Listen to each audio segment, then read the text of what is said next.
Good morning. Good to see everyone here. I appreciate this. My name is Chuck Williams. I'm chairing this study committee that was authorized by House Resolution 978 on historic site preservation, and it's good to have everyone here this morning. If y'all would, let's start the meeting with a moment of prayer. Kind and gracious God in heaven, Lord, we thank you for the blessings of the day, and we thank you for the opportunity to gather here, Lord, and to do the business of the people of the state of Georgia. We just ask, Lord, that everything that is said and done here today would be pleasing to Thee and in furtherance of Your kingdom. In Jesus' name we pray. Amen. Thank you. Thank you. We will start with some introductions up on this end, and I'm pleased that we've got several legislators that have shown enough interest in this subject that are not members of the study committee that are with us this morning, and I'm glad that they're sitting up here with us. So when we go through introductions, I would ask them to introduce themselves just as the study committee members do. And I will start on my far left with Representative Brockway. Thank you, Mr. Chairman, and thank you for agreeing to chair this committee, and thank you, Representative.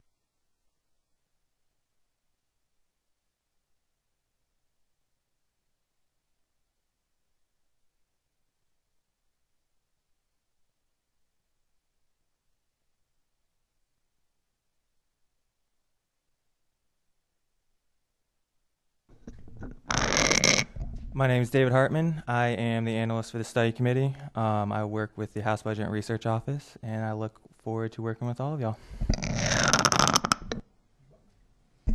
I'm Debbie Buckner, and I represent part of Harris, Talbot, Muskogee, and all of Talbot. And a great part of our district has historic structures and historic sites, and so I'm excited to be able to look at the inventory that we have here in the state, see how we can take even better care of it, and hopefully figure out a way that we can fund maybe acquiring some even new historic sites to put on our list.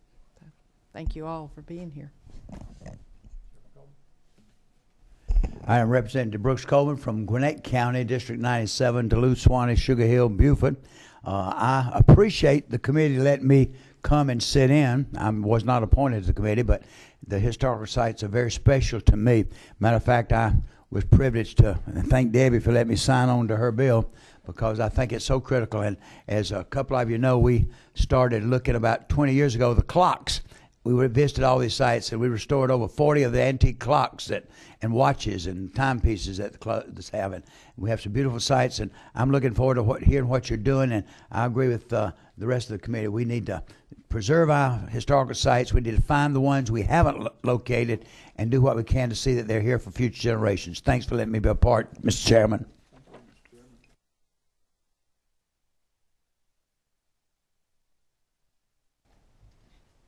Thank you, Mr. Chairman. I'm Beth Skin. I represent House District 54 here in the city of Atlanta, Buckhead and historic Brookhaven.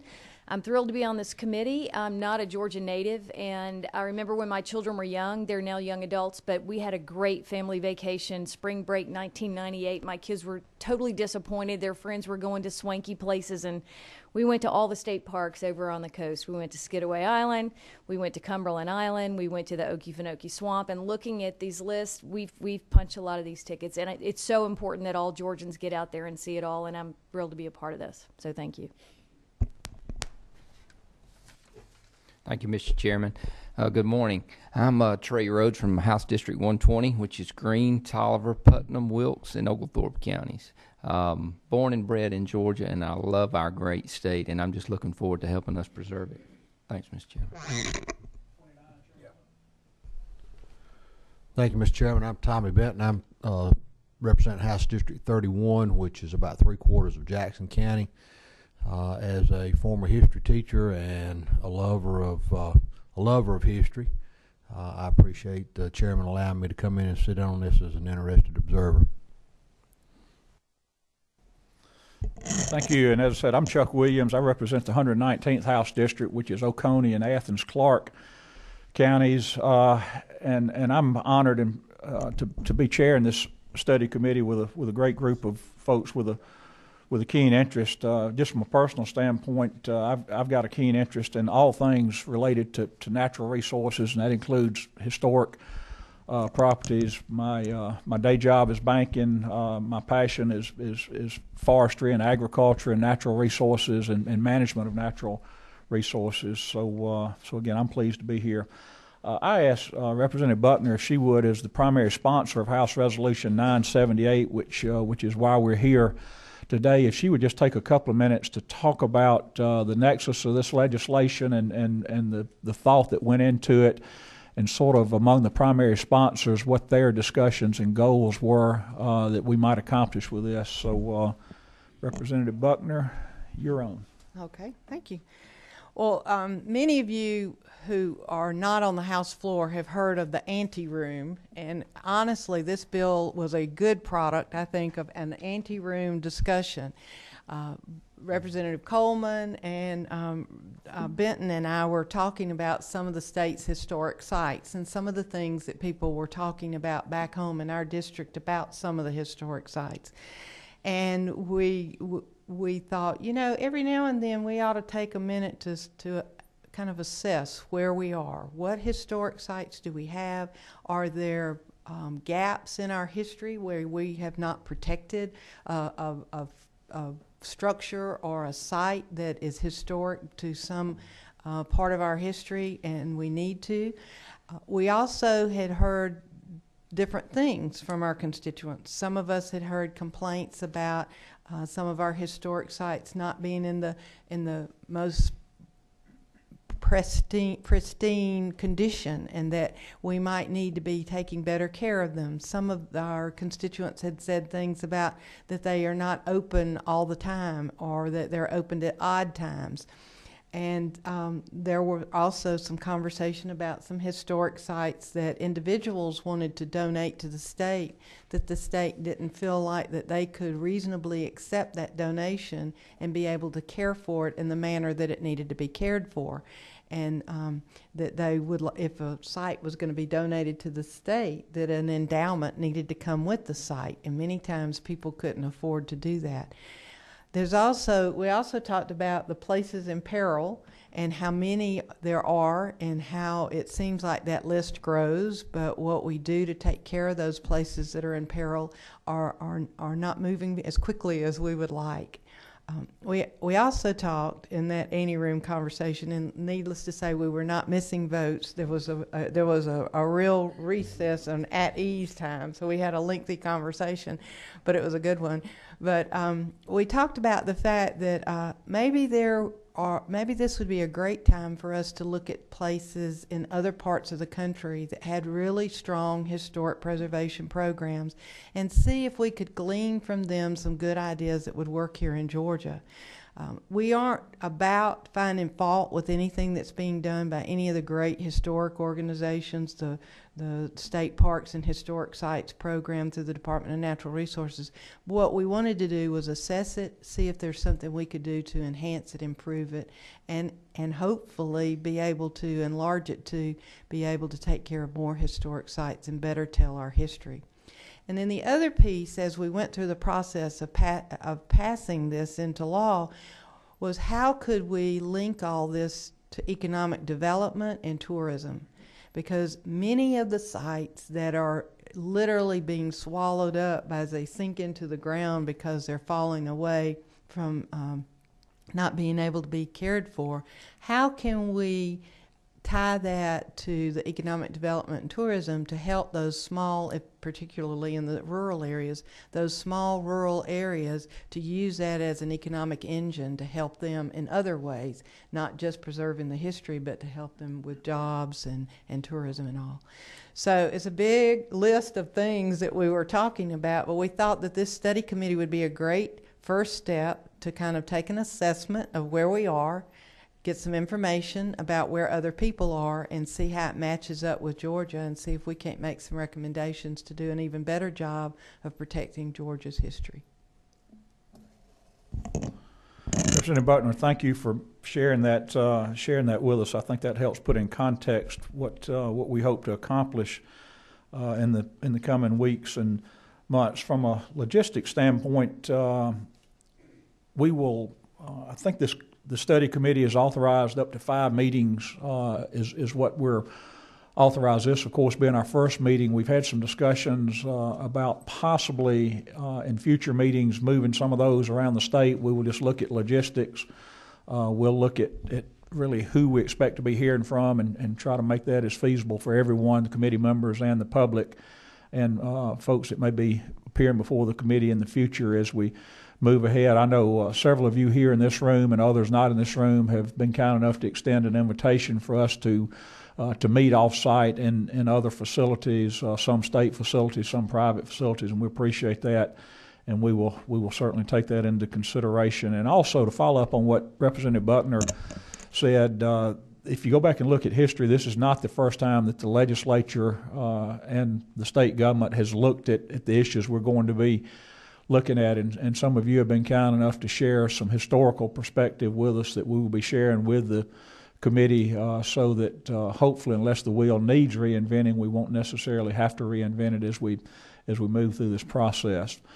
What we hope to accomplish today with this being the first meeting was to again kick it off, talk a little about the organizational issues, and in particular hear from several state agencies that we felt interacted on a regular basis, directly or indirectly, with historic preservation, and then talk about, once we get that done, again, where we're going as a study committee. And again, we certainly plan and hope to have some time at the end for public comment. So that is what the game plan is today.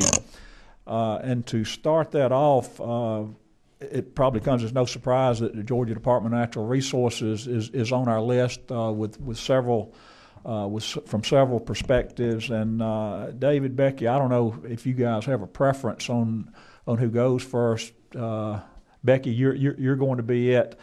And if you guys would like, y'all can come to the table if that's more convenient to you, or podium, your choice.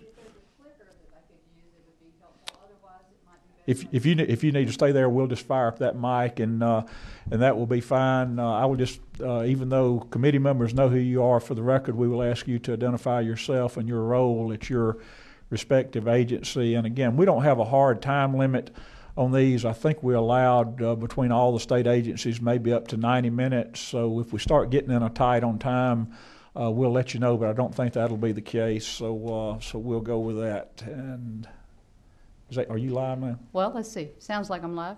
Very good. Well, thank you, Chairman Williams. Becky Kelly, and I'm Director of Georgia State Parks, Recreation, and Historic Sites. Is very pleased to be with you this morning to talk about our great historic sites. With me today is Mr. Judd Smith. He has a long history with our organization and has been intimately involved in the historic site transitions that we've seen over the last few years. So I thought if you had questions that I couldn't answer, he will be here to assist as we go forward. Again, we have historic sites as a part of our mission, and the presentation that I have today is just a snapshot of who we are, what we do, and trying to address some of the issues that we thought might be of importance to the committee. So I'll just jump in, and if we hit the targets you're interested in, great. If there are other things that we need to talk about, we'll be ready to go there as well. So first of all, this is who we are. Our mission is to protect our state's natural and cultural resources, find ways to engage our citizens in outdoor recreation or the interpretation of these historic resources, nature appreciation, and conservation.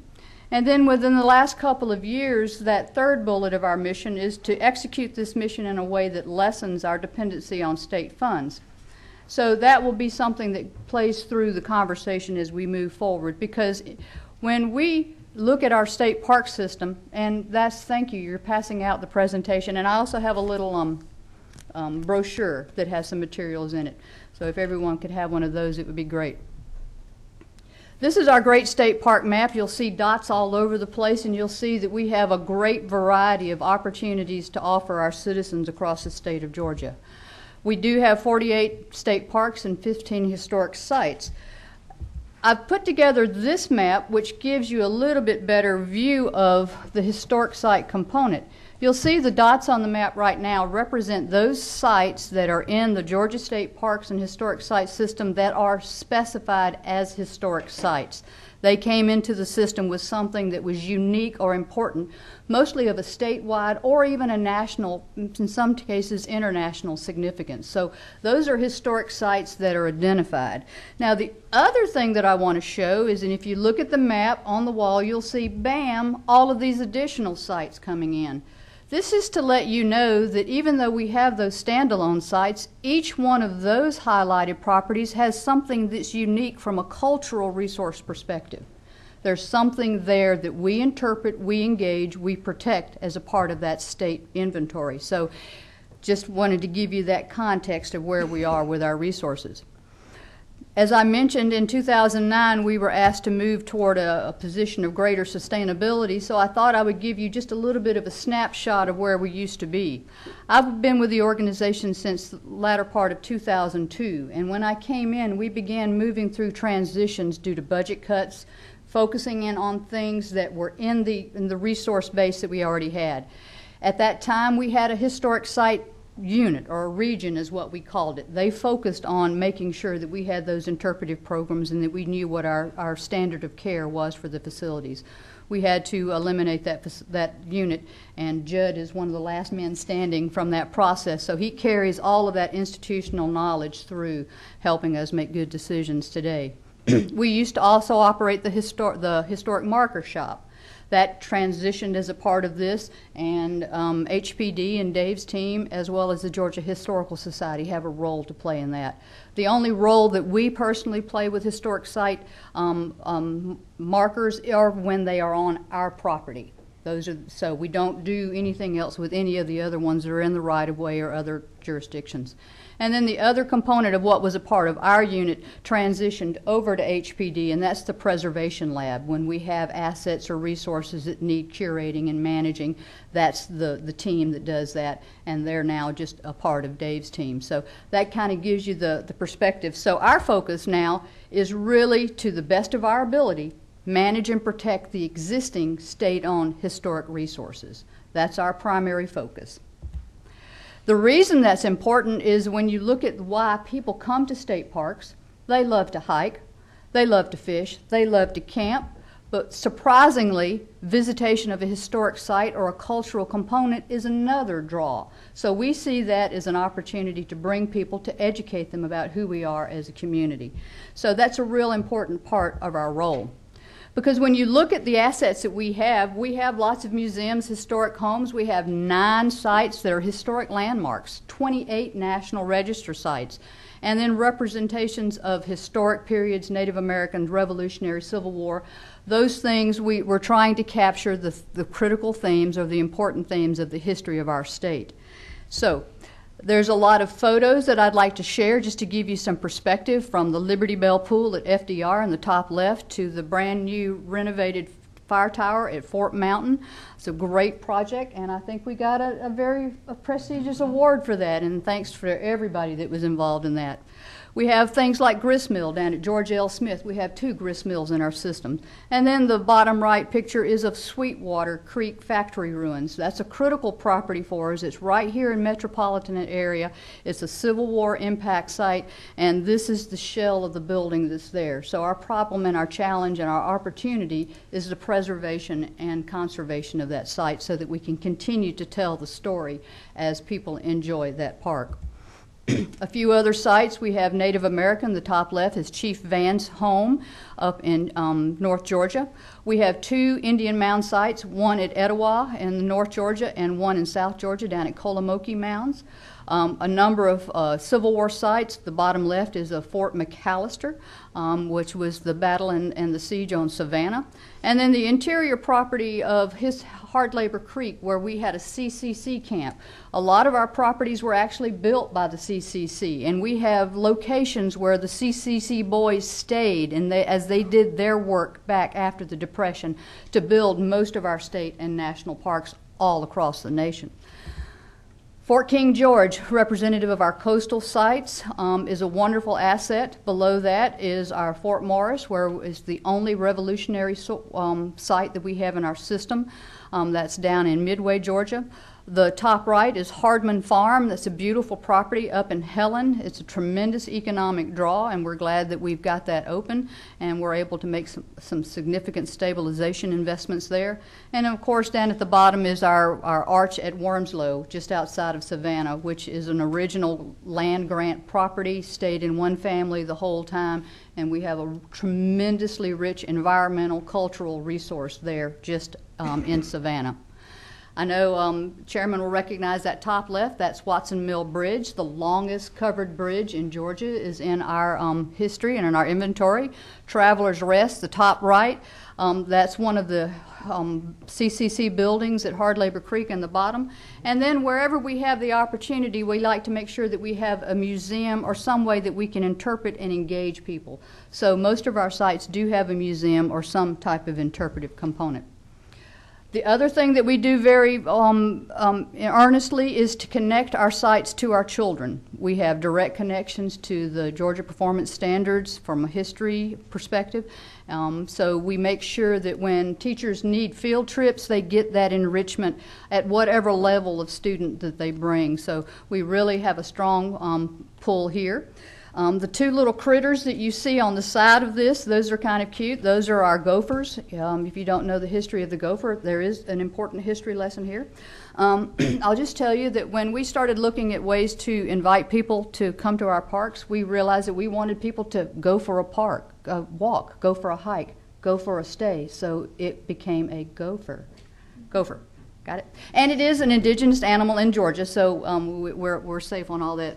None of our guys at WRD are upset about us having our gopher. But we find ways to enrich the program. The little gopher on the left side of the screen is also the one that's in this handout, that's in your brochure. We have a geocaching program where we invite people to come to our sites and just using a GPS, it's a scavenger hunt, and they learn all about history. They don't know that, they're just having fun. So it's a great way for us to do that. And then we also have a historic site pass that gets you a discount in all of our historic sites across the system. So we try to find ways to engage people either directly or indirectly in everything that we do. And this is what we want at the end of the day. We want people experiencing nature, being a part of it, because it becomes real at that point. It's not something you've read in a book. You can go and see where it happened and actually participate in an event that was time certain to that period. So this is the big list that I wanted to share with you. When we talked about where we've been investing, we do have a number of sites that have many priceless and very important assets. Like I mentioned, the column on the left, some of the recent renovations that we've been able to do, from the Fort Mountain Tower to fixing the roof at our Reynolds Mansion down on Sapelo. That's just kind of a composite list. There are a number of projects that we have queued up that we're looking at. Those are on the top right. You'll see that many of our older homes have roofing problems, and those are the keys. If we can fix the roof, then that keeps the plaster from peeling and everything destroying in the interior. Those are those fundamental investments that we have to make in order to keep these for future generations. We're also queuing up a couple of master plans because we know of the importance of the site. We talked about Wormslow. That's an internationally significant site right in Savannah. We want to do a master plan of that site to see what we can do there, how we can engage, and how we can protect. The same kind of situation up at Etowah Indian Mounds, where we know the Cartersville area is booming. That site is landlocked. We know that we need to look at how we can make that even more inviting in the future. And then we've just given you a couple of samples of other types of maintenance as well as capital processes that we have. And we have master list of all of these so that we know where our needs are. And of course, we're challenged every year to find ways to approach these. We do seek outside support and guidance from our partners with HPD and the historical community. But we do look at these kind of things as our opportunity and our obligation to make sure that we're caring for these facilities so that the next generation can enjoy them. So I think I will stop right there, not knowing exactly where the conversation was going. That'll be a lot of just fodder for you to consider as we move forward through Dave's presentation, and then we'll be ready for any kind of questions at this point in time, or however you prefer to go, Chairman. We can go either way. Does anyone have any questions in particular for Ms. Kelly at this point in time? Ms. Buckner? One of the questions that has been posed to me is that I know with the economic situation we found ourselves in a few years ago that we pushed for all of our parks to have a sustainability plan. And I'm assuming that the historic sites had to do the same. Yes, ma'am. When we look at the extra cost for taking care of historic structures, can historic sites or do historic sites in other states typically reach sustainability or profitability, or are they break even and always cost? I don't know that there's a straight, clear answer to any of that. It all depends on the asset, its location, and what other types of things it supports. For example, the Little White House. The Little White House was operated in a way that we were focusing in on the history, which was exactly what we needed to do. But when we were challenged to find ways to protect these without additional financial resources, we looked at ways that we could generate more revenue on site.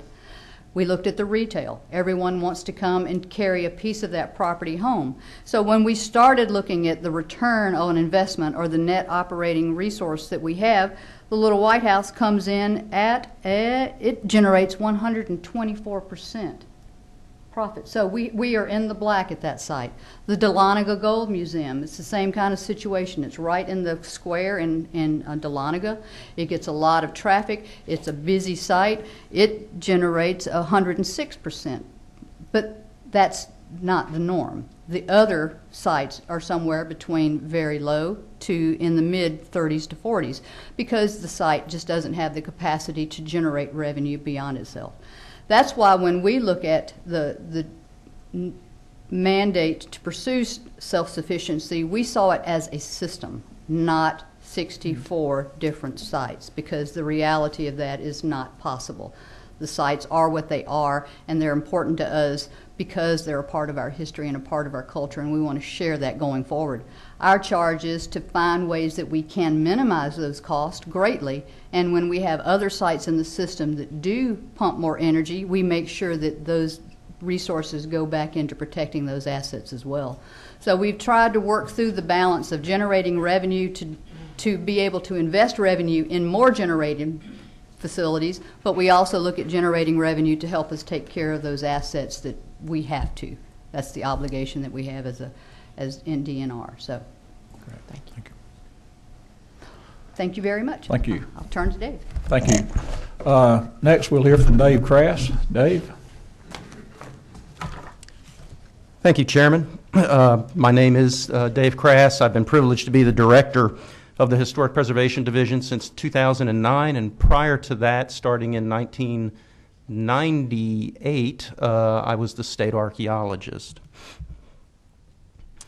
HPD's mission is to promote the preservation and use of historic places for a better Georgia, and I always like to emphasize that word use.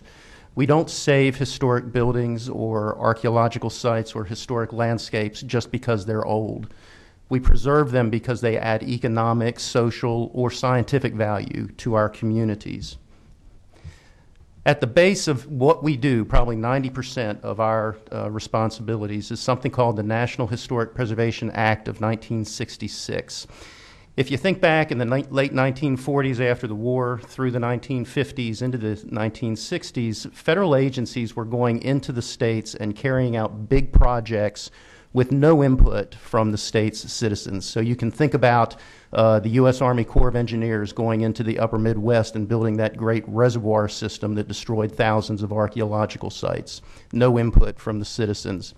HUD going into historic downtowns and gutting historic neighborhoods in order to build those giant residential towers that were all the rage in the 1960s. So the U.S. Conference of Mayors, as well as activists across the country, went to Congress and lobbied for a bill that ended up being the NHPA. It sort of sets out all of the components of what's known as the National Historic Preservation Program.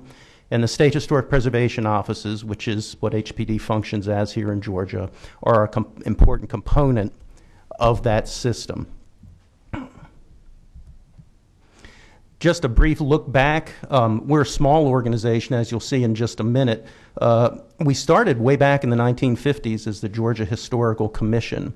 And then from 1994 to 2009, we sort of moved back and forth between organizational units within DNR.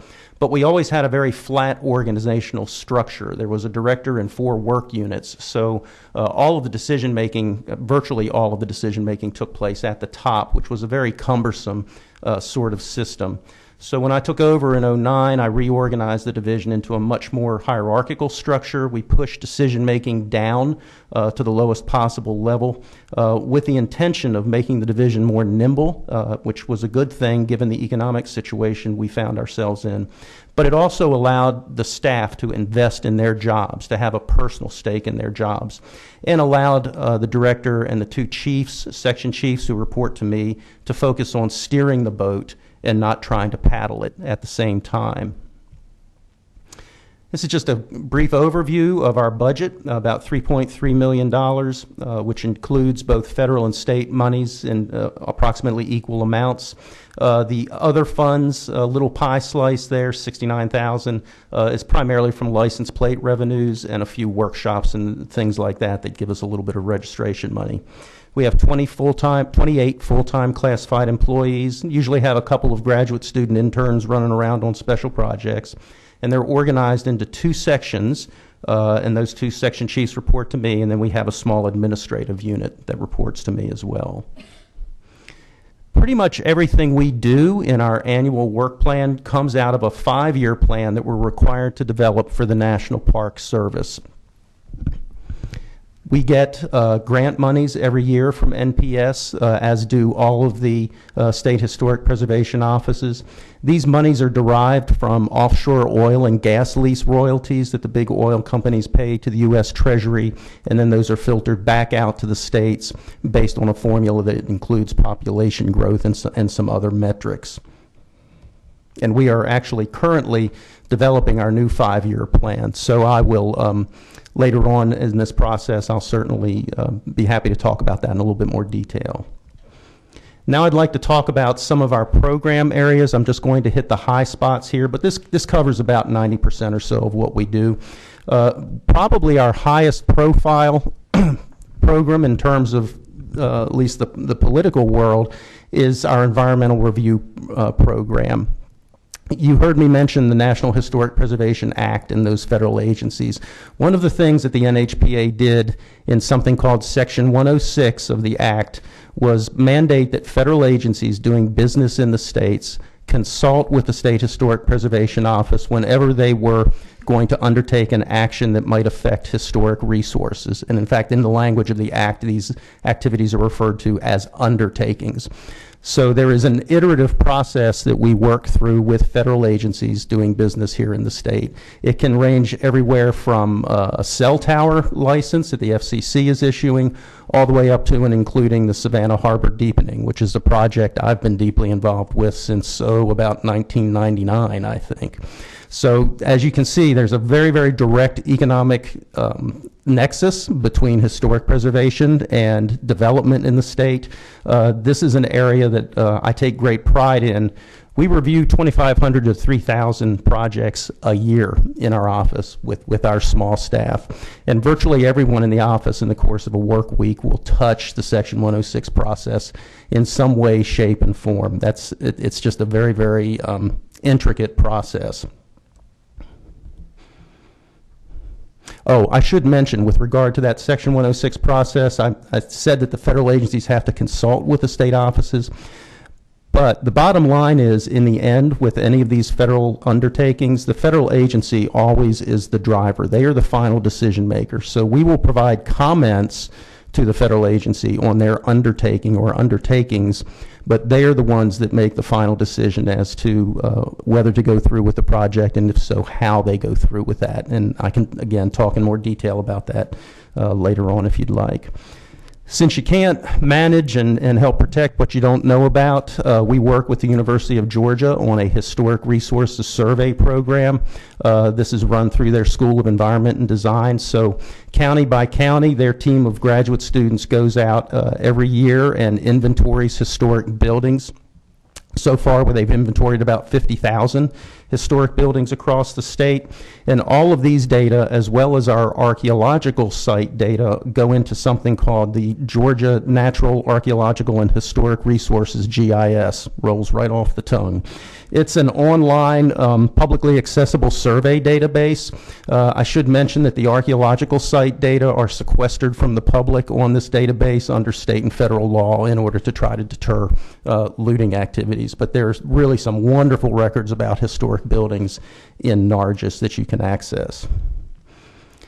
This is a program that there are some misconceptions about. Probably pretty much everybody has heard about the National Register of Historic Places. We have a counterpart called the State Register of Historic Places, and over 82,000 structures now are currently listed either individually or collectively as a National Register district in Georgia.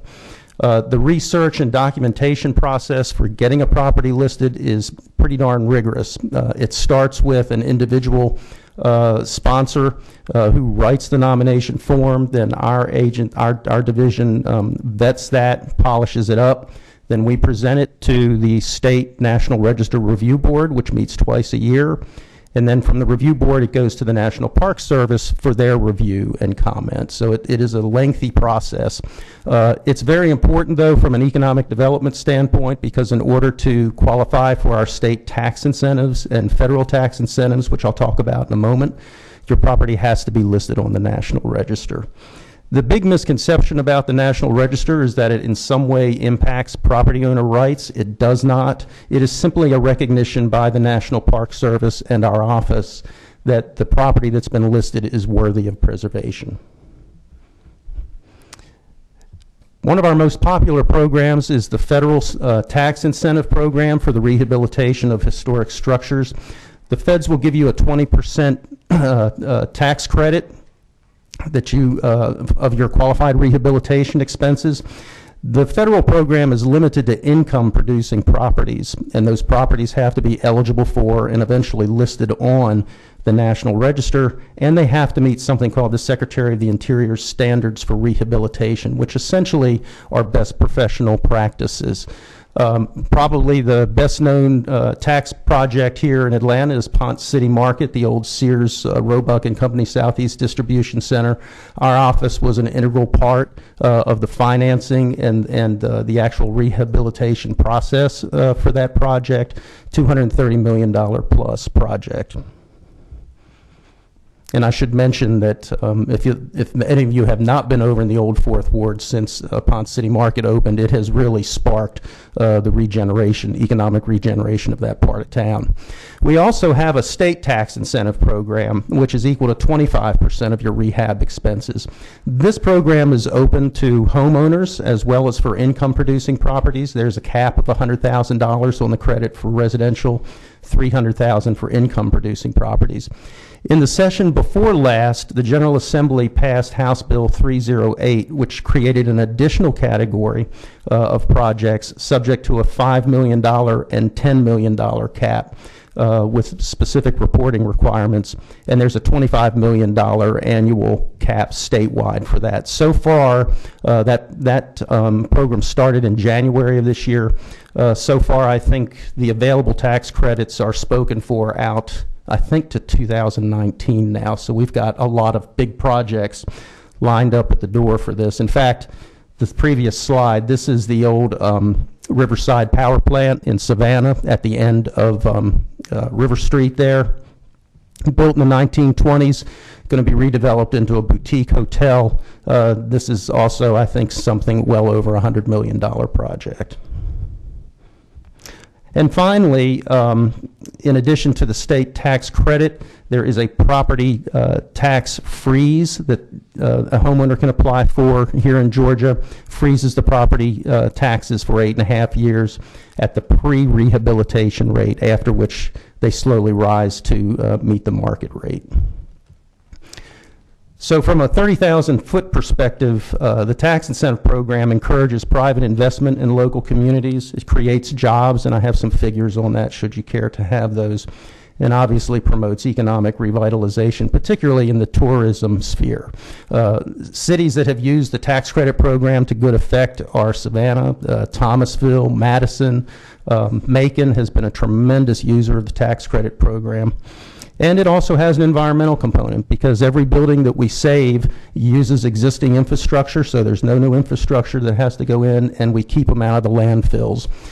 I was kind of surprised to learn that one of these little post-World War II frame houses that are all over East Atlanta comprises about 71 tons of waste. So every time a building comes down, that's additional tonnage going into our landfills. We work very closely with the regional centers. There are 12 regional commissions, as you know. 11 of them have preservation planners on their staffs, and we work closely with them on economic development activities as well as on Section 106 projects. The Certified Local Government Program is one that I'm very, very proud of. We are a national leader. In fact, we have more certified local governments than any other state now. This is a joint program that is run between National Park Service, our office, and local jurisdictions. In order to become a CLG, a local jurisdiction passes a historic preservation ordinance, impanels a commission to administer that ordinance, and of course that has to comport with Georgia State Code. When you become a CLG, you become eligible for additional state and federal technical assistance and some small grants that we administer. But to me, the big selling point for the CLG program, and the reason that so many communities in Georgia like to use it, is because it gives local folks an additional tool in their toolbox to preserve what they think is important in their downtowns. So it's a local control mechanism. I'm also proud of the fact that Georgia SHPO was the first office in the country to have an African American Heritage Program. This position was originally funded in 2000. Basically, the funding consists of one full-time person, an intern, and a little bit of operating money. But the position does an awful lot of outreach and technical assistance to local African American communities. This is a couple of old pictures. Unfortunately, I didn't have a new one, but this is Harrington School down on St. Simon's Island. It's a great example of the work that the African American Heritage Program does. Traditionally black local school, shuttered in the 1970s. Some local folks got together to try to bring it back to life, and our office has worked closely through our African American Heritage Coordinator to rehab that building, and so it's becoming a community center. In fact, they're installing the electrical as we speak, and the county acquired the acreage for green space. And finally, we do have an archaeology shop at HPD. They are, of course, involved in the Section 106 review, but they also do a lot of work with our land managing divisions, particularly our partners in parks and wildlife resources divisions, to make sure that they stay in compliance with federal and state code. They spend a lot of time in the field doing survey and documentation of archaeological sites. We have a really incredible array of very, very important sites here in Georgia. And so we inventory those so that we can manage them better for the future, and in some cases interpret them for the public. And we work very closely with the university system, both here and out-of-state universities, in order to do that. And with that, I will hush up and take any questions that you might have. Dave, thank you. Thank you very much. Committee members, to include Chairman Benton and Chairman Coleman, any questions for Mr. Crass? Okay. 18? Yes. Yes. Thank you, Mr. Chairman. Thanks for your presentation. Just one quick question. You mentioned that your department reviews 2,500 to 3,000 projects a year. Mm-hmm. Can you tell just a brief explanation of what triggers your involvement, and if I'm working on a project, how do I know that I need to come talk to you? That's a really good question. I've neglected to mention that the trigger for our review on federal projects is, in fact, the federal involvement. So it could be a direct agency action, like the Corps of Engineers and the Savannah Harbor Deepening. It could be a license, like for an FCC tower. We work a lot with the cell tower companies. bank expansions, FDIC. So pretty much soup to nuts. If there's a federal nexus, then our office is supposed to be consulted by the federal agency. As to how project sponsors or developers learn about this, our experience has been that, and I don't know the development side, that's not my world, but our experience has been that they generally, the engineering firms that they're working with are aware of this. Yeah. Okay, great, thank you. Mm-hmm. Thank you, Mr. Chairman. I was very interested this summer when we were down in Savannah with the Natural Resource Group. They were down there getting ready to dredge the harbor, and they were pulling. It's really interesting. They had not touched that submarine. It was down there, and the divers stayed in the hotel we were, and it was amazing the explosive they found. And have pictures. Matter of fact, the cannonball and different things. They thought they found one or two, but found hundreds. And is that one reason that you brought it up, because it was the time then, or would it have just stayed there if it hadn't been for the feds? It probably would have stayed there had it not been for the federal involvement with the harbor deepening. Yes, that's CSS Georgia, armored gunboat, and we've known about her for a long time. But when she was perched right on the edge of the shipping channel, and so when they deepen and widen that, they would have impacted that historic resource. Did they pay for it? Did they help? Yes, that comes out of the Corps of Engineers. That's good. Yeah. So that was the project I mentioned that I started working on in 1999, planning that recovery effort with the Army Corps of Engineers archaeologists. That'll be on display soon? It will. Nothing happens fast in underwater archaeology. All of those artifacts, which were primarily some kind of metal, went out to Texas A&M University for conservation. It is a very long process to desalinate and then stabilize those things. I'm guessing somewhere between 8 and 10 years. And then we are working with the Army Corps to try to identify a partner in Savannah so that those things can come back and be interpreted in Savannah, because they'll be wonderful fodder for an interpretive program. And if I may, how do you and Becky work? I mean, is there any conflict? How do your two departments, you and Becky? I mean, just everything. Your communication great. Yeah. Good answer. We work very closely with both Becky's crowd and Wildlife Resources Division, and that's something that I think all of us in DNR have been working on very hard. I think you would agree. Particularly, I think it really started with Commissioner Clark when he was there driving this message to all of us that, we were all in this together. We need to work together, communicate with each other. That has only increased under our current commissioner, and I really think it's part of our management culture now. Thank you. Ms. Beth Skin. Thank you, Mr. Chairman. Do we have a copy of this presentation, or can we get a copy? There is a paper copy you should have. We did a little, there you go. Yeah, it's tucked in there. Okay. Mm-hmm. Thank you. Sure.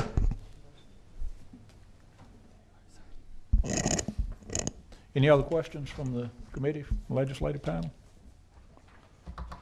Good. Well, Dave, thank you very much. Thank you. Are you guys going to be able to stay for the rest of the hearing in case there's anything that comes up in further testimony or some public comments? Great. Thank you very much. Someone asked, do y'all need more money?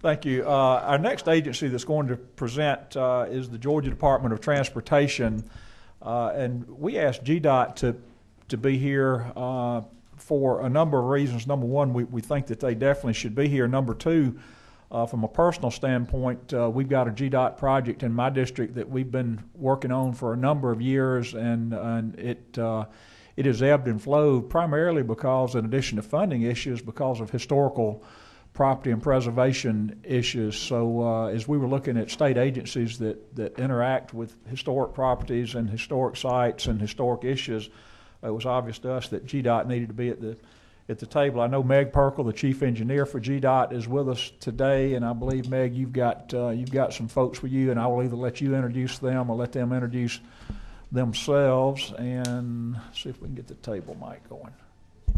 Okay. Is that on? Okay. I believe it is. Thank you. Thank you. So I am Meg Perkle, Chief Engineer with Georgia DOT. Today I have with me Eric Duff. He's our Administrator of Environmental Services, and he is an archaeologist by trade. And also have Haral Patel. She's the Director of Engineering and was formerly the Administrator of Environmental Services. So just a quick overview, you know, Georgia DOT is, we don't really have a big responsibility in terms of historic preservation properties. Our goal is always to avoid and minimize interacting with historic properties. Certainly because that is the law and we are answerable to federal and state law to do so, but also in the interest of delivering transportation projects, they certainly happen faster if you don't impact historic properties. That's just going to introduce delay. So our interest is always in avoiding historic properties and minimizing those impacts. So I'll ask Eric to run through a quick presentation we have for you. And go ahead. Thanks. Okay, thank you, Chairman, and thank you, representatives, for giving us the opportunity to present today. I'm going to give you just a real brief overview of the Georgia Department of Transportation and what we do. I wanted to start off with the mission statement, basically. We take stewardship of environmental resources it's very, very important to us. As you see, it's written into our mission statement that we provide a environmentally sensitive transportation system. So Meg said it, our first goal is always to avoid impacting cultural resources.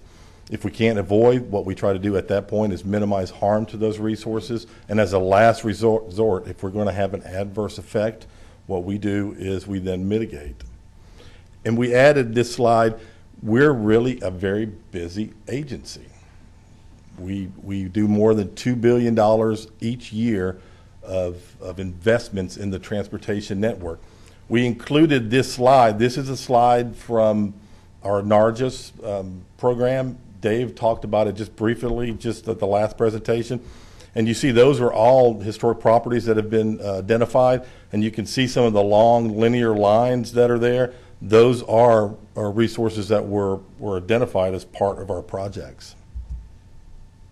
And I wanted to put that $2 billion into perspective, at least for cultural resources. Last year, we approved over almost 500 NEPA documents. A NEPA document is the overall environmental reporting for each project. So that's almost 500 documents in 2016. Out of those documents, we only had adverse effects to cultural resources on less than 5 projects. So that's less than 1% of our overall investment each year. I manage the Office of Environmental Services. We're part of the Division of Engineering. We're under the leadership of the Chief Engineer. We hire 15 cultural resource professionals. We have 8 historians, and we have 7 archaeologists that are on staff. In total, we have 71 environmental professionals in our office. All of our cultural resource professionals, they meet the Secretary of Interior's professional qualification standards. In general, we utilize about 78% of consultant work to complete our daily job. We do about 22% of work in-house. That would also include 22%. Our internal staff would also review our private consultants. So we are really an economic stimulus for a lot of the small businesses, the cultural resource firms who do work for the Georgia Department of Transportation. Almost 80% of our work is done by the private sector. Just to give you just a really quick understanding, for GDOT and archaeology, we do prehistoric sites, we identify historic sites, and Dave mentioned it, we also identify underwater archaeological sites. That is a shipwreck near the Back River in Savannah. For GDOT history, generally we identify and evaluate bridges, structures, and our bread and butter for historic resources are architecture. We receive federal dollars from FHWA. They are the lead federal agent for the majority of our work. When they are the lead federal agent, we have to comply with Section 106 of the National Historic Preservation Act. Dave touched on it briefly in his his presentation. We have to consider what the effect of the undertaking will be to historic properties. We also receive state funding as well, and at that point, when we receive state funding, we have to complete surveys for cultural resources. And in both of those issues, again, we identify resources and we try to avoid those at all costs. This is just a real quick overview of how we do our work. We start our work before we send out anybody. We do early coordination. We reach out to local groups who have information on our historic properties to see what they know about it, and if that can help us do our surveys, that's what we do. We complete field surveys where we identify the resources, we evaluate them for the eligibility to the National Register, excuse me. We then take those boundaries, we put them on plans. We begin to look and work at that avoidance and minimization. We just talked about the fact that less than 1% of our projects impact historic properties. That's a testament to our designers and our engineers to be able to avoid those resources. And then as a last resort, again, we do mitigation. And I wanted to touch just briefly on the notification to interested parties. We contact historical societies, local governments, on almost every project that we do before we send out anybody to go out and do the work. We're trying to get information from them to help us better do our surveys. Tribal governments, there are 19 federally recognized tribal governments who claim Georgia as their ancestral homeland. We coordinate with them on every project at that point. They have a special interest. They understand prehistoric Native American sites. So before we even get started, we're asking them to provide us information on the survey area. And we just touch base. Again, we try to avoid, we try to minimize harm, but when we can't do either one of those, we have to do what we would consider formal mitigation. We're going to have an adverse effect to a historic property, and it can take various forms. Data recovery is usually the form that it takes for archaeology. Photo documentation is usually the form it takes for historic properties. Back in the mid-90s, we began to look at our mitigation and our mitigation program, and we didn't want to do the work in a vacuum just because it was a regulatory compliance issue. The goal was to get that information out to the public. We're mitigating a significant site. How do we do that? And so in the mid-90s, we began to add public outreach to almost every one of our mitigation projects. The goal is to, after we finish that mitigation, what we do is going to outlive the work. It really goes hand in hand with the improved transportation facility at that point. And so we began to do websites, we began to do short films. The Immortal 600, we worked with the National Park Service. It's to bring that awareness of cultural heritage to all the citizens of the state as well. If you go down to the Savannah Riverwalk, and you'll see that there are a number of interpretive panels there, that was, the department did that. That was part of mitigation for the shipwreck that you saw at the back river. I wanted to add this slide because in the early 2000s, we were experiencing a really heavy site looting of our archaeological sites when we were doing data recovery. If you're familiar with it, we have consultants out, they open big block units. Well, they can't stay there every moment of the day. So they would cover up at night, go home. When they got back, what we would find is the site had been either intentionally vandalized or it had been looted during that process. So 50% of our sites were suffering from that during our work. So what we did is we partnered with HPD at that point, and we began to work with the local law enforcement agencies. Before we even started our work, we would meet with them, talk about why we were out there, why it was important to the citizens of the state, and that we needed their help into protecting these sites. And so we began doing these small workshops. The very first one that we did resulted in an arrest for somebody that was looting the site at that point. Since that time, and we publicized that a great deal. We made sure that it got out into the news and the media. Since that time, we've had no looting during our work at that point. And so that's something that we do regularly. Just it's important that our sites are not looted during construction. In order to address indirect and cumulative impacts, we've completed issues like this, requiring the local governments to update their zoning requirements to include archaeological surveys in a certain historic district. In this case, it's the Etowah Valley Historic District. If you're familiar with that in Bartow County, it's got Etowah is in that historic district. It's very rich in cultural and Native American archaeological sites. We worked in partnership with the Eastern Band of Cherokee Indians and the Muskogee Creek Nation on that particular zoning request. And we worked with the local government as well. That's something that they had to adopt. And just the coming together and working together resulted in that zoning change. During your introduction, you talked about cultural heritage tourism. It is something that we work very hard at that point. Here are two examples of projects that we have done to really bring in tourists to the local areas. The Rock Hawk effigy is one of them. The Federal Road, it's really the first transportation project in Georgia. It dates to the early 1800s. The remnants of that roadway are still located throughout Georgia, and they go through small towns in North Georgia.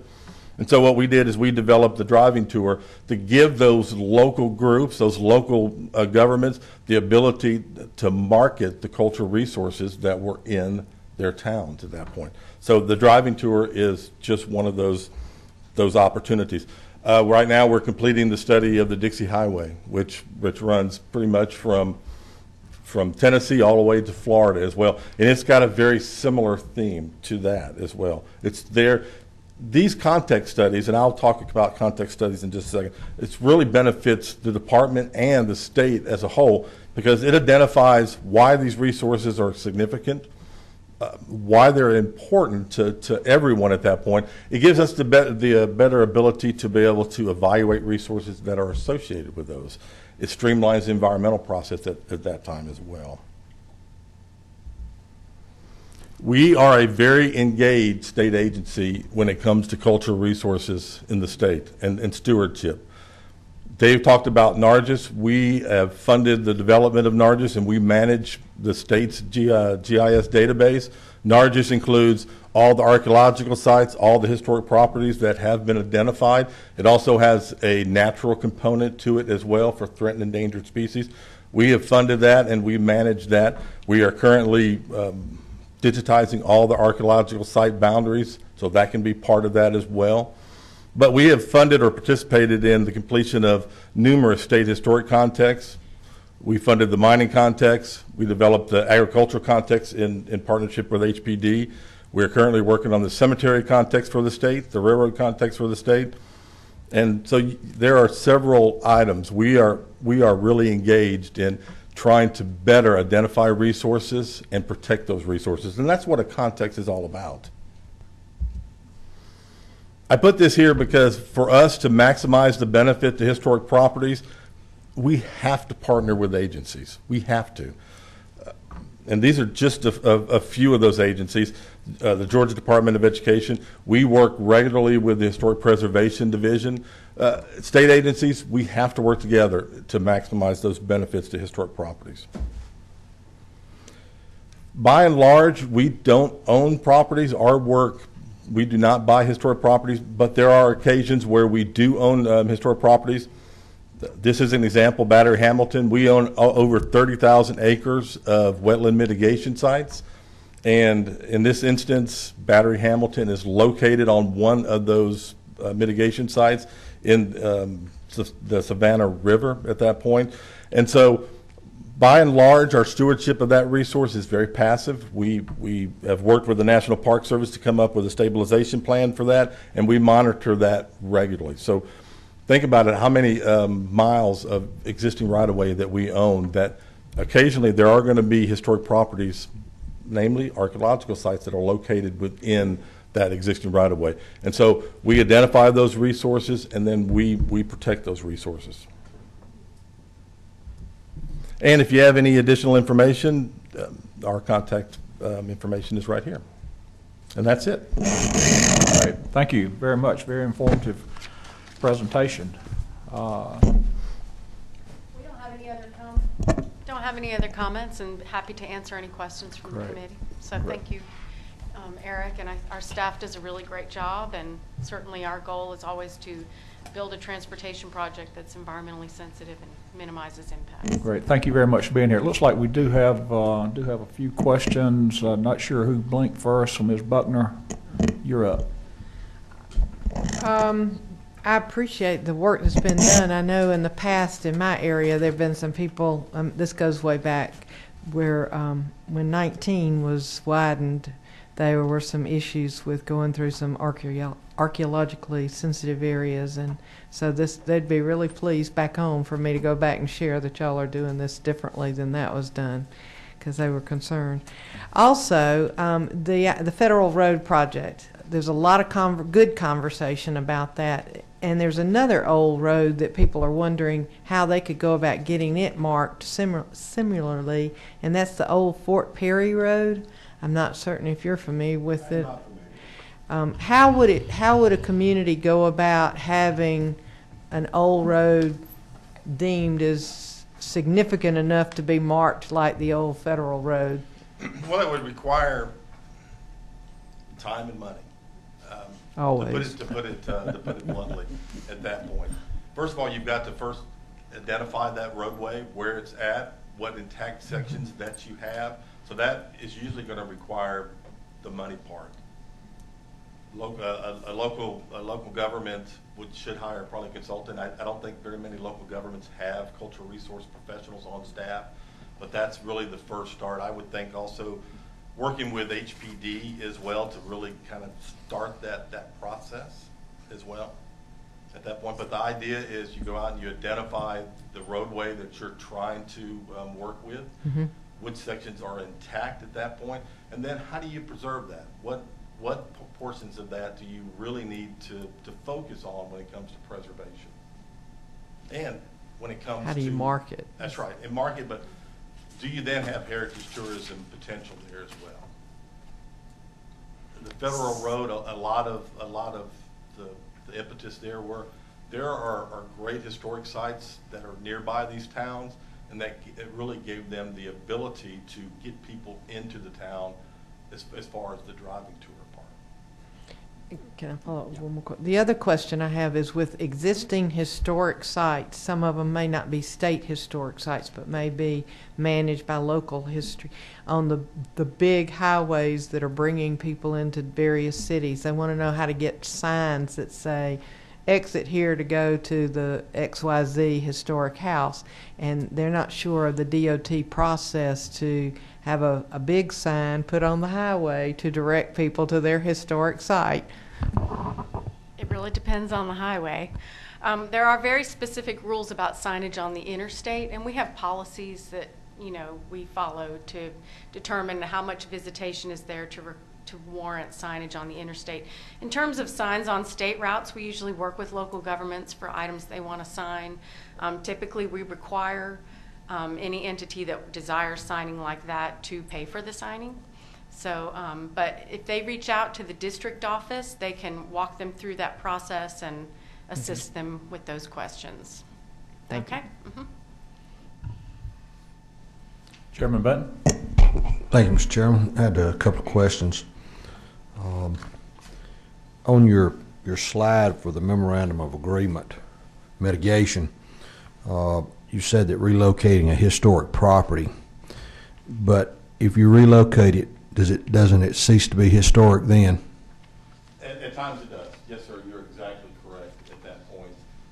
What we have done, and the prime example there is we moved a polling station that was within our existing right-of-way. It was also, the polling station was also a historic structure as well. We moved it just outside of its location where it got out of the required right-of-way. In that instance, it was still eligible for the National Register. It was not a pure pickup and move someplace else.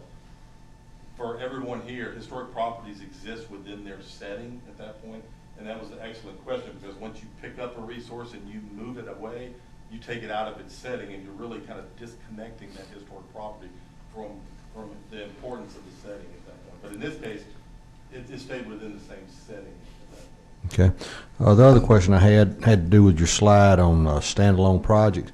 The Rock Hawk effigy, where is that located? I'm not familiar with that. It is just, I think, just south of Rock Eagle, and I don't know. Yes, Putnam County. They're both in Putnam County, Rock Eagle and Rock Hawk. It's Rock Eagle. I don't think Rock Eagle is. It's right out by the dam on Highway 16. Okay. Oconee Sinclair Dam. Rock Hawk was always considered the sister resource to Rock Eagle. Okay. All right. Thank you. Thank you, Mr. Chairman. Do you have a follow-up, Ms. Buckner? Oh, and it's in a different area. When artifacts are moved from a site, I've been asked several times what happens to those artifacts. I know you've been trying to protect them at the site, but then what happens to them after you've moved on? Where do they go? We curate all the artifact collections at the University of West Georgia. That's our repository to send all the artifacts to. And so that's where they go. They have to be brought up to their standards as well, and it's climate-controlled curation facility, so that's where it's at. That facility is open to anyone in the public who would like to research the collections that we have. We also work very closely with local governments. Muskogee County is one to bring to life those collections and put those on displays as well. So we always are willing to loan collections out to local governments. Thank you. I've got a question.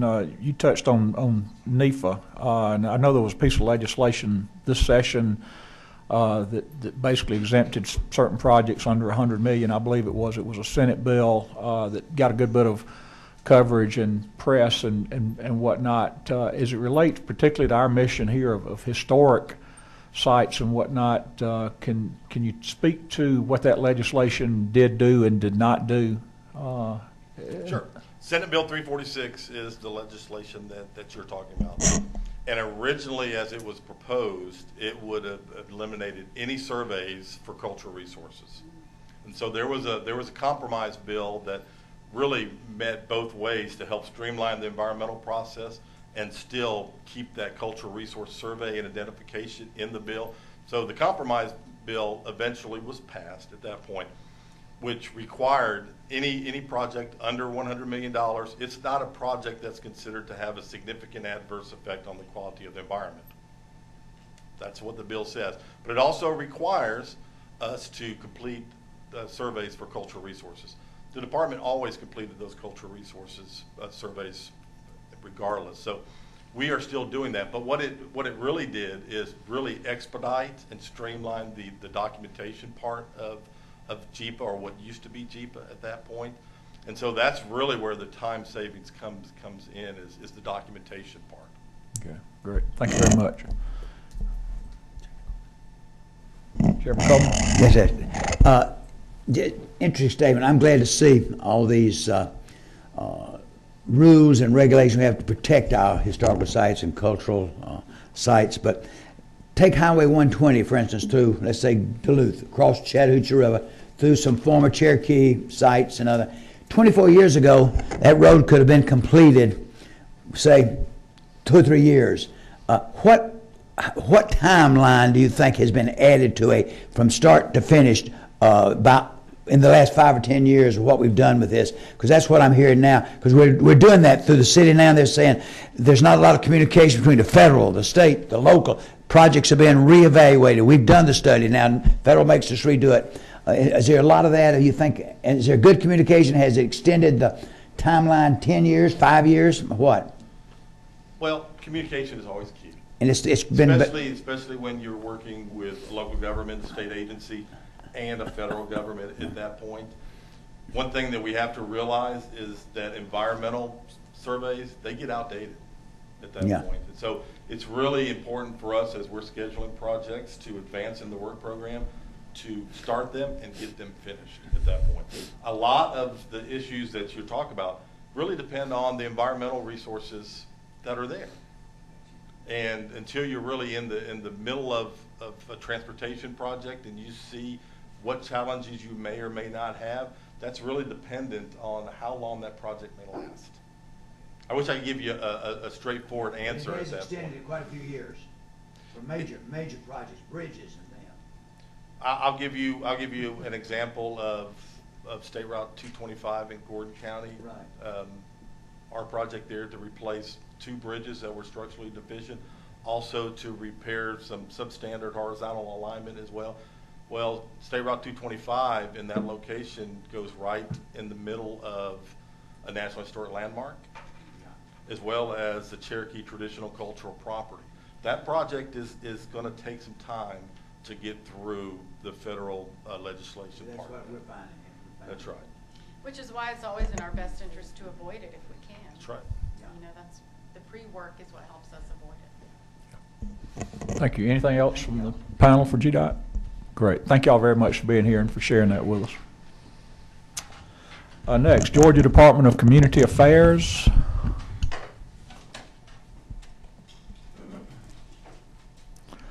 Our friends from DCA.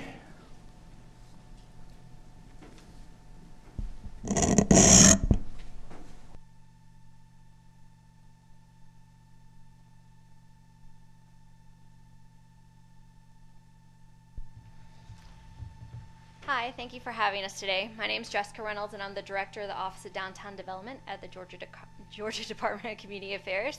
And with me today is Lee Burns, who is our Education and Outreach Coordinator for our office. So what I want to do is give you a brief explanation of what we do at our office. And just before I start, so I know how in-depth I need to go, is anybody familiar with the Main Street program? A little bit? Okay. So our office primarily oversees the conduct and execution of the Georgia Main Street program. The Main Street program is a national movement that is managed on a state level. So our office manages that for the state of Georgia. We work with 106 communities around the state that are nationally accredited or designated by the National Main Street Center. And the National Main Street Center is a subsidiary of the National Trust for Historic Preservation. So, you know, it's interesting for us because when we hear you guys speaking today about preservation of historic sites and that economic impact, that is really what our focus is.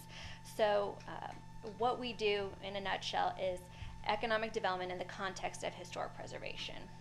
In 2015 alone, our 106 communities had a $445 million private public investment impact in Georgia's downtowns. They created over 3,500 net new jobs and helped participate in the rehabilitation of over 563 historic properties. And our office is supportive of those programs, provides educational and outreach for those programs. The Main Street approach really focuses on bringing 4 components together to see good downtown development practices happening, and that is an organizational component, good foundational practices such as work plan development, budgetary components, good staff and board, design, including preservation practices, making sure that downtown not only has beautiful looking buildings, but it's a safe, inviting environment for people to come and gather in.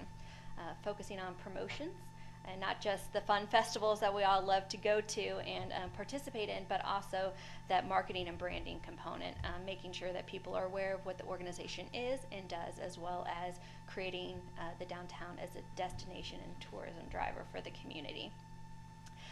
And then economic development, obviously. You know, I like to say that we can fix up a historic property, but being able to make it contribute to the community, be able to make it economically viable, to participate and contribute back again to the tax digest, that's a whole other component to it. You know, so what do we do to help make sure that these projects are sustainable moving forward? We see a lot of these things happening downtown: revitalization of historic courthouses, train depots, you know, buildings that once had one purpose that may now be used for something else. And so our office is supportive of those communities, and we provide technical services for them. Lee, myself, and another staff member are based here in Atlanta, and we also have a downtown design studio that's based in Athens, Georgia, that provides technical services. From landscape renderings to facade improvements, to even corridor projects, helping people visualize what the potential is in that area. At the Department of Community Affairs, we also have a funding mechanism that can help support this. It's called the Downtown Development Revolving Loan Fund. And so this is a 504 loan program, and it's basically gap financing that is there to help pay for and fill that gap for renovation and acquisition of properties that take place within that downtown district. You know, providing people low interest loans to make that happen. And communities that are formally associated and accredited with us, Main Street communities, get an extra lower interest rate when they apply and receive that grant or that loan. So what I wanted to have Lee here explain to you is some of the things that we do to work with communities around the state on a preservation level and initiative. Dave will tell you we stole her from DNR a couple years ago, and I'm excited to have her on our staff. She has a great preservation background and a Master's of Preservation degree from Georgia State University. Thanks, Jessica. We work a lot with our Main Street communities that are also certified local governments that are supported by the Historic Preservation Division. A lot of times in our Main Street communities, we support local landmarks. I can give you an example in Jefferson. Our Main Street program supports the Crawford Law Memorial Museum there, other local landmarks. We also work with Heritage Tourism. We have extensive partnerships both with the Historic Preservation Division and the College of Environment and Design at UGA, and of course with the Georgia Trust as well. But we're continually, you know, taking the charge to improve our historic sites through Heritage Tourism and working with our department as a department at the Georgia Economic Development. We'd be happy to entertain any questions that you might have. Thank you both for being here today and for sharing that with us. Representative Benton, you got a question? Just a comment. I just wanted to thank the lady for mentioning the Crawford Law Museum in Jefferson, since that's where I live. So appreciate y'all doing that. I thought that might perk you up down there when you heard Jefferson. Thank you, Mr. Chairman. Any questions?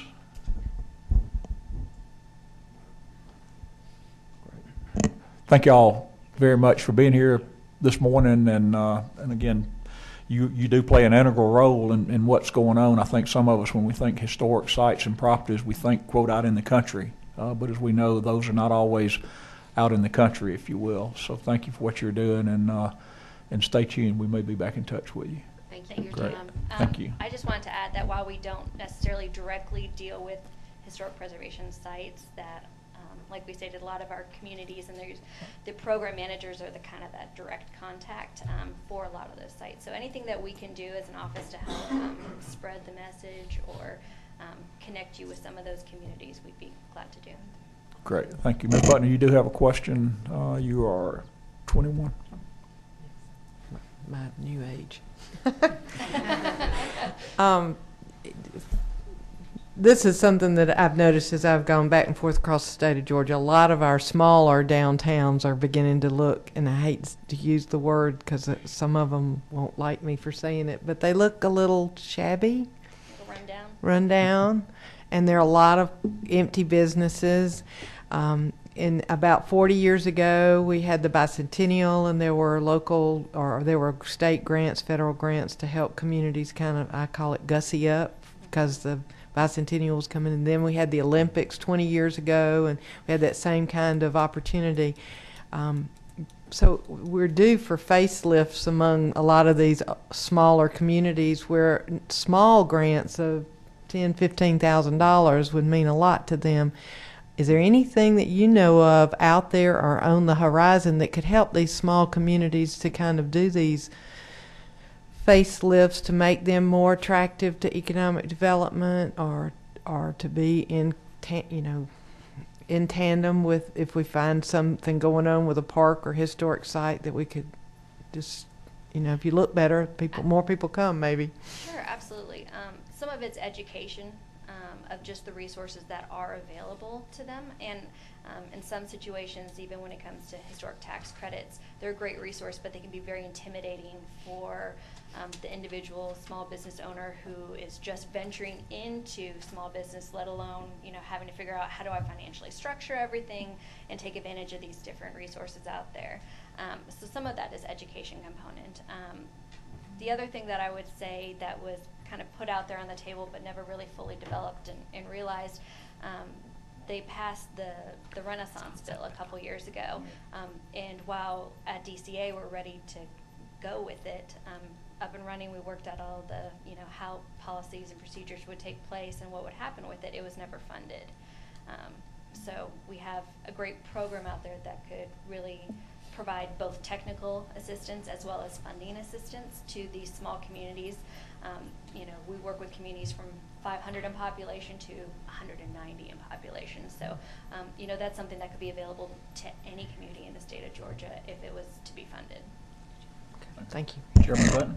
I'd like to piggyback on Representative Buckner's comments for just a minute about the towns getting a rundown look. And it seems to me like where we find most of that is when a large box store moves to the outskirts of town, and it takes not only jobs away from the downtown, but it also takes businesses away because they have problems competing. We over at Commerce, we have a big Walmart out on the interstate, and we've seen a drying up of downtown commerce. When I was growing up, I was sitting here thinking about it. We had 5 mom and pop grocery stores. We had 3 or 4 department stores, and had 3 5 and dime stores, and now there's nothing there but antique stores and lawyers' offices. So we've got this tremendous drying up for want of convenience. And Jefferson has done a pretty good job with their downtown right now. I don't know of any vacant buildings in downtown Jefferson right now, but Commerce has a lot of them. So just wanted to piggyback on your comments, Representative. And that is a challenge that we see across the state, and a lot of that depends on what's happening locally. Are there facade grants and some funding opportunities available for them as their small business assistance to help make sure that the businesses that are coming in and getting started are the ones that are going to be the actual right fit? Because it's not just getting a business in, it's getting a business that's going to be able to be sustainable in. Jefferson just turned down a Walmart moving close into downtown. I don't know what's going to happen with that, but if that had come, you would have seen downtown Jefferson dry up, I'm afraid. Well, and there's also that educational component where big box stores don't have to be the end all of everything, but it does require a real robust shop local program that's incentivizing and reminding people the importance of supporting your local businesses and the value that they play. Well, I just wanted to add too, in the case of Jefferson, one thing that is interesting is the commitment to rehabilitating the courthouse. Yes. There's a real ethic of keeping and maintaining landmarks, and I think if we're going to look at site preservation, one of the things we need to really look at is protecting our landmarks that are so important, and how we can involve government, local government, better in that process. One of the things we did with our courthouse is that we kept a government office in the courthouse. And so that has helped, and we're continually trying to get grants. Do we have one before y'all right now? If we do, I'd like to put a pitch in for it. But not before us. But we have redone the outside of the old courthouse. It was built in 1879, I think, and redone the outside and the first floor. And we have fundraisers all the time. Any of you want to come help us out for the second floor? So. Chairman Coleman? Yeah, just piggyback again on what she's saying, and I think y'all have worked a lot with Swanee, Sugar Hill, yes, Duluth, and I just want to commend you because that's exactly what had happened. The towns had died, they moved out, and now they live and walk and serve in the communities, and you're tying those 3 cities together with what y'all have worked with your parks, your walking paths, the river. And you're right, historical sites, the Continental Divide, the Peachtree Road, the different things you've identified. So I want to commend you because you have, and I think the tax credit districts have worked a lot, the businesses taxing themselves to reestablish. So I commend you. I think you've done, and you need to spread the word, I think. Go ahead. I'm sorry. And Gwinnett is a perfect example of taking a regional approach to community and economic development, especially when you have communities that are so closely situated from each other, you know, realizing that we're not just shopping and living and, you know, taking advantage of what's in our local community, but also what's, you know, happening regionally. And you've helped them find what's so good. That's, Mr. Chairman, they've given them how to find grants, how to find money, to identify the things that will attract money. So I commend you what you're doing. Thank you. Appreciate it. Mr. Chairman, thank you. Anything else? Great. Ladies, thank you very much. Thank Appreciate you. you being here Thank you for the opportunity. today. We've mentioned taxes several times, and it's a great segue into our next presenter. John Foster is here from the Department of Revenue. As they say, when folks say it's not about the money, it's usually about the money. So, John, we appreciate you being here, and please give Commissioner Riley our regards when you see her. Thank you, Chairman. I think most of you have a pretty good idea what the department does. We have a very small role in the historic preservation area. Unlike HPD or DOT, we only, our only role, principal role, is to help administer the state's historic preservation tax credit.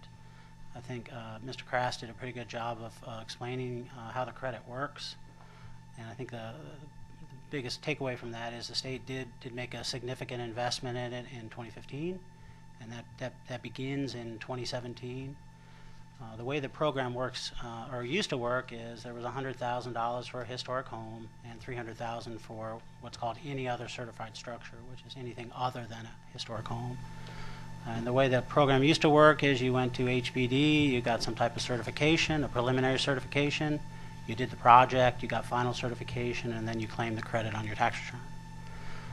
The way the credit now works for any other certified structures, because of House Bill 308, which was the legislation that passed last year, the historic home piece is still the same, still $100,000. But the credit for any other certified structure was made much more generous. Now the credit can be up to either $5 million or $10 million if you create at least 200 jobs within 2 years of the place and service date. So there's also a cap per year of $25 million.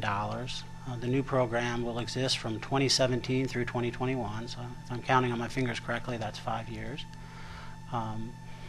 Because there's a cap, there has to be some way to administer it. You can't just give the money away.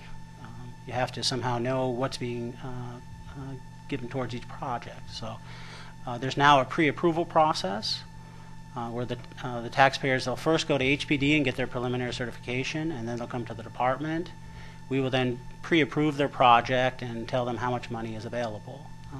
The process started on January 1st of 2016 as far as the pre-approvals, and it's for projects that are completed in 2017 through 2021. Once they receive pre-approval from us, they do the project. HPD does the final certification, and then they're able to claim the credit on their tax return. So the biggest new component is the pre-approval. I think, as you can see from the presentation by HPD, they do most of the heavy lifting. They're saying whether it's a historic property, which is a good way to administer the program. There's a number of credits where we work with other agencies. You know, at the Department of Revenue, we don't have expertise as far as whether something's historic, so it works out good. They say it's historic, and then we help to allocate the money. So that's generally how it works, and I'd be happy to answer any questions. Great. Thank you, John. Appreciate that. Any questions from the group? Is there a minimum? There is not a minimum, no. Anyone else? Great. Thank you very much. Appreciate you being here very much this morning. And I'll be here if there's any further questions. All right. Thank you. Thank you. Thank you. While we're grabbing the sign-up sheet for the public, as far as the agency folks, has anybody said anything after you presented that triggered another thought that you would like to follow up on, or anything of that nature before we take public comment and input? Everybody good? Okay, great. Again, we've got a sign-up sheet, but I think we're doing okay on time, so if you if you didn't get signed up again and have a thought that's triggered, we will, I think, be able to take care of that. Anyone like to stand up and take a stretch break?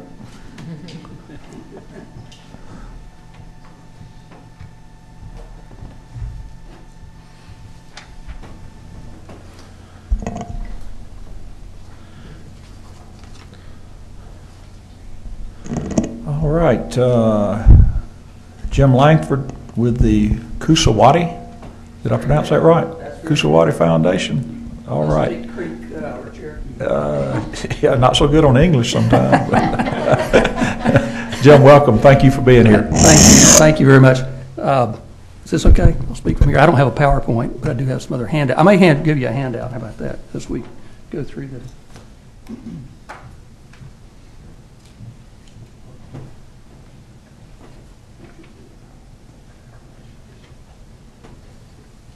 Give you a little background on who I am. I've worn a lot of hats over the years. In private life, I've run technology companies for 20 years or more. But in my other parallel universe, I've been an archaeologist and worked in historic preservation and done lots of different things. The first archaeological site I ever worked on was Highway 225, right off there, right next to New Echota. Because I'm from Calhoun, Georgia, up in that corner of the state. And I began creating a nonprofit organization in the mid-1980s to help preserve archaeological sites and to do public education in archaeology. And so we've been very successful in doing that work. I've been on, I think, 7 commissions or study committees. I've lost track of how many since the 1980s. On everything you can imagine, but mostly related to historic preservation and environmental studies. I was also on the Board of Natural Resources in the 1990s as head of the Historic Preservation Committee of the board at that time. And so let me give you a little bit of background about what I'm here to talk to you about today. There was of all the commissions that I've served on, the best one and most complete one with regard to historic preservation is one that we finished our report in 2003. And what I've handed out to you is just a little brief summary of that commission. It was, called a Blue Ribbon Commission. There were 40 members, included things from state representatives, state senators, head of Department of Archives, Historic Preservation Division, the Georgia Trust for Historic Preservation, on and on and on. Lots of different folks. The Georgia Humanities Council, a lot of people. And we spent more than a year and a half worth of work on that commission. I've got a copy of the report here, but it doesn't even exist online anymore, which is hard to believe because the work is very, very substantial. I've got 2 copies that I was able to make yesterday, and I will hand you those.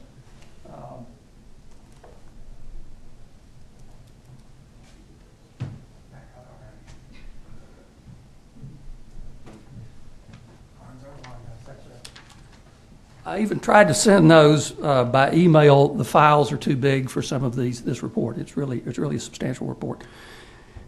But the point of this commission, it was created in 2001 by the legislature, and the point of the commission and the title of it is the Governor's Commission on Georgia History and Historical Tourism.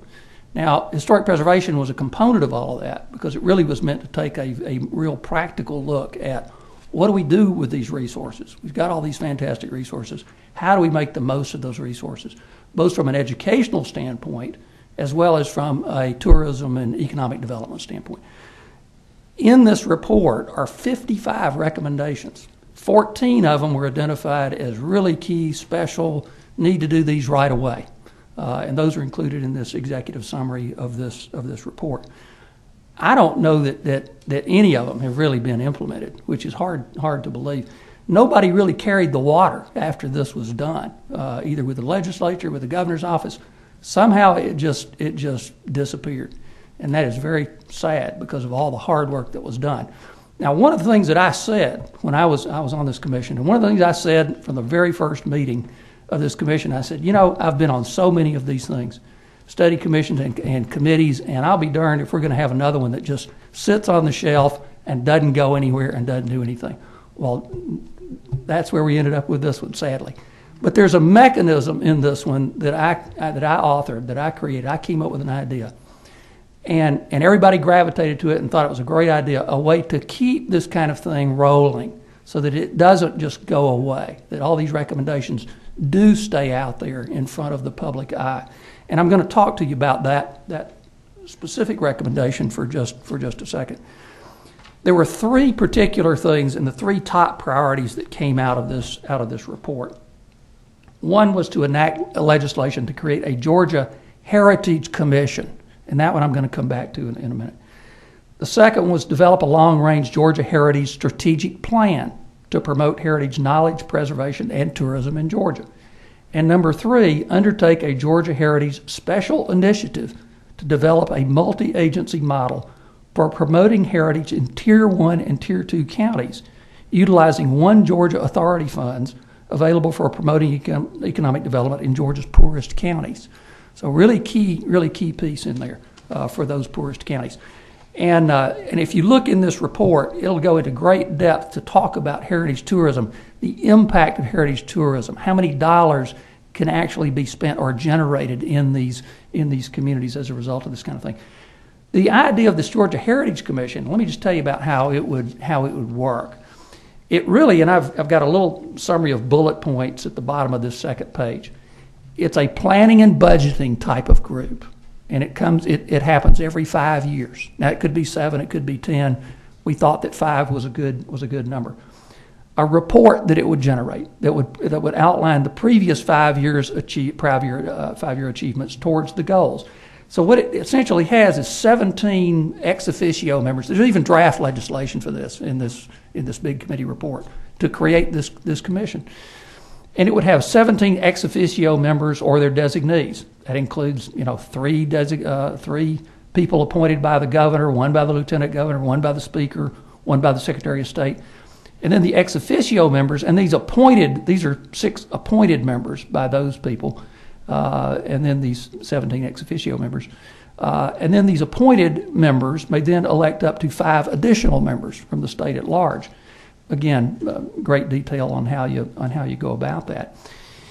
These people would come together, include a lot of different agencies, a lot of different people, and every 5 years come up with planning and budgeting recommendations, saying these are what we think are the great priorities for Georgia to accomplish these goals over the next 5 years, and here may be specific legislation, here's what the cost of those things would be, all of that. And then work towards, with the legislature, because they're also members of the legislature are also members of this commission, would then work towards legislation to implement those 5-year recommendations. If it doesn't happen, if you don't get all of those done in that 5-year, fine, you roll on into another 5-year slate of recommendations. This is something that came out of a commission I was on when I was 19 years old with Georgia Education, where we used to have something called a Minimum Foundation for Public Education that then led it, and it was a 10-year Blue Ribbon Commission. Did the same thing in Georgia back in those days. Happened in the 1960s, happened in the 70s, happened on up into the 80s for doing the same kind of thing. So this would focus on history tourism, history education in that same way. No compensation for the members, but perhaps their travel expenses. A sunset provision every 5 years. So, hey, if you think you've accomplished everything, don't want to do it anymore, that's fine, but probably going to keep going with it if it's doing good things. All relevant state agencies have membership on that Georgia Heritage Commission. Only 2 staff people. These would be 2 staff people attached to the Georgia Humanities Council. Georgia Humanities Council. They get funding today for lots of things. You may know their director, Jamil Zinaldine, and I think Jamil will come and speak to you on this at some point in one of your future meetings. The estimated cost of that would be $200,000 a year. Some portion of those costs could be covered by public or private grants, and that's allowed in the draft legislation that we created. So that's the general idea. But I encourage you to take a look at this report. There's just lots and lots of good stuff in here. And when you think about the things that you've heard here today and the pieces of what's involved in preserving history, there are really 3 legs to this stool. Historic preservation is one of those legs. It's one of those legs. Historic preservation means everything from what we call cultural resources management. That means archaeology. It means preserving buildings, all of those kinds of things. And then the second leg of that stool is education and outreach. I've been on 2 museum commissions in Georgia. We still don't have a state museum, state history museum. That's one of the things that have been trying to do for a long time too. But that's another important leg, because how are you going to do this education to the public? You do it through a lot of these smaller sites out there, but we also need a central repository for that and a Georgia History Museum. We're the only state in the country that doesn't have one, by the way. Third piece, economic development tourism. Well, we know about that. We know what that means. In 2002, we were looking at many Georgia counties that had lost population over the past 10 or 15 years prior to that. That's still been that trend for those same counties. And in some of those counties, the historic resources may be all that they have.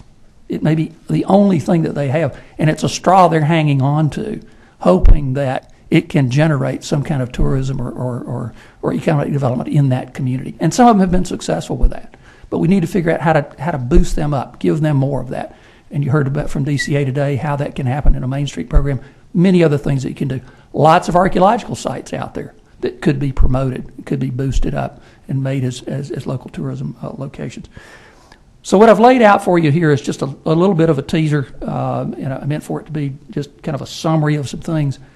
I'm gonna be available to help you any way I can. If that means showing up at all your meetings and just helping you ask questions or answer questions, I'll be there to do that, and I'll be able to get some other people to the table to help you with that too.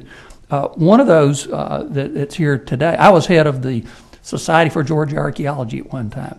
I was also head of the Council of Professional Archaeologists at one time. So I've seen it all, particularly in that particular area. Sarah Gale is with us today. She's with the Council of Professional Archaeologists. She's got a little summary document that I think she will want to hand out to you as well. We're working on a new document. We created one in the 1980s called the State of Archaeology in Georgia. Well, out of that report, it took us 10 years, but we finally got enough money. It took us 10 years to get it, enough money to hire a state archaeologist, and that's how we hired Dave Crass. We did that in the 1990s. It took us 10 years to get $50,000 to make that happen. We were the only state in the country. I think his salary's probably it's less than that now. I think today's his birthday, by the way. I don't think anybody else knew that, but I had to spring that on him. But it took us 10 years to get that $50,000. And we were the only state in the country that didn't have a full-time state archaeologist, again. So we have huge resources. As we all know, we're the biggest state east of the Mississippi. We're also the state richest in archaeological resources east of the Mississippi because of that land area, but also because of the rich climate and history and other things that we've had here. So we're working on a new State of Archaeology report. We'll get it to you sometime in September. You'll be able to see, again, archaeology and how it fits into this whole thing. It cuts across all those legs of those stools I was talking about. It's a great provider of how you discover resources, how do you manage those resources, what do you do with them, how do you put them in the right context, all of that. Terrific base of resource out there and great people who are out there trying to protect those resources. Any questions that you've got, I'm available. Thank you very much, and I appreciate you reaching out to us before today's meeting, and you're right, you did send us some of this information. We tried to get it out, and it was just so voluminous we couldn't distribute it by email, but committee members, we will strive to get the hard copies of this report to each of you. Let's see. Ms. Beth Skin, is that you at 24? Yes, thank you, Mr. Chairman. Thank you. Mr. Langford, thank you for this presentation, sure. And I look forward to reading the report. Did your committee identify any particular aspects of Georgia history or Georgia heritage that you think are ripe for encouraging new tourism to the state, other than the fact we're the only state without a state museum? Sure. Were there aspects of our history or heritage that you think are particularly something that we can and Sure. promote? Sure, there's several, and we know what some of the big categories are. Things along the coast of Georgia, for example, Georgia's colonial history, is a big deal. You saw some of the examples of some of the forts down on the. We're still discovering some of those things. We're still finding some of those. Something else people don't know about that's also very recent in terms of academic research is the missions that were on the Georgia coast. These are Spanish missions from the 16th century and 17th century. Phenomenal resource. People think, oh, all the missions are out in California. No. You know, David Hurst Thomas, who's head of the American Museum of Natural History in New York, he's from California. One of the great talks that he gives, that I heard him give at the University of Georgia a few years ago, where he went through and he showed all these slides of what everybody thinks are missions in California. And he put them all up there and he said, guess what? They're all fake. They're all not real. They're all reconstructions of something people did in the late 1800s and early 1900s. And there really weren't, there were a few missions there, but nobody knows what they really looked like.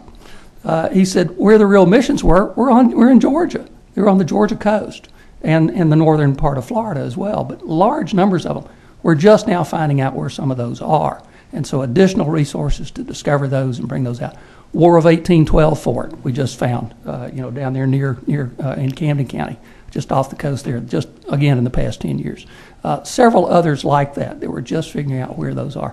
That's one example of the Georgia's colonial coast. Georgia Civil War sites, we're finding new ones all the time that are important. Just in the past 5 years, we discovered the site over there that in southeast Georgia that was a prisoner of war camp.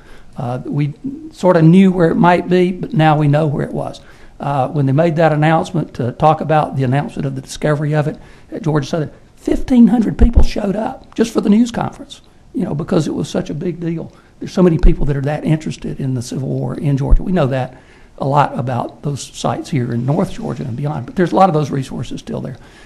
The early part of Georgia's history that relates to a lot of these small towns and counties from the period of post 1775 up to the Civil War, in that period in there, terrific history again. Hancock County is an example of that. Greene County, some of these other counties, Harris County. A lot of these counties have that kind of history, and they could make wonderful tourist destinations in those communities if they just had enough to lift it up and interpret what's there. In some cases, the buildings are gone. In some cases, the buildings are falling down. Hancock County's probably got 50 or 100 buildings that are beautiful structures that they just don't have the money in those communities to save those buildings. If you can just put a roof on them, it'll save some of those buildings. But they're melting into the ground, sadly, and these are wonderful reasons. So there's many like that. Archaeological things goes on and on. The inventory is huge. It just depends on how much money you want to put in there to save them and move them on. And there's one in your county, in Gwinnett County. Just found Fort Daniel. Fort Daniel, exactly. War of 1812. Peachtree Road. People don't, they just find in there. Absolutely. And so Need that's money. past 10 years. That's another example. Well, it is. And I've let me never tell seen you, you get excited before. I'm glad to see that. I'm in that road. I'm tired of Peachtree being in Atlanta. It's us. exactly. And Fort Peachtree, Standing Peachtree, was linked to Fort Daniel. Those were the two War of 1812 sites to link together. And Fort Standing Peachtree was in your district. That's right. And so those two were meant to be linked together on the Chattahoochee. They were going to build 12 boats at the site of Standing Peachtree, Fort Peachtree. They only built 2 or 3 and they gave up. It was too hard and they couldn't figure out how to get up and down the river with them. But that's right. Now, the important thing about Fort Daniel, one thing that's important here, these are things that local people love. And you got lots and lots of people in Gwinnett County who've turned out volunteers. They all want to volunteer with no money. They've made great things happen at Fort Daniel. And that's true of all of your communities. Now. The county's taking the land. That's what's important. Exactly. Got me all excited. Ms. Buckner?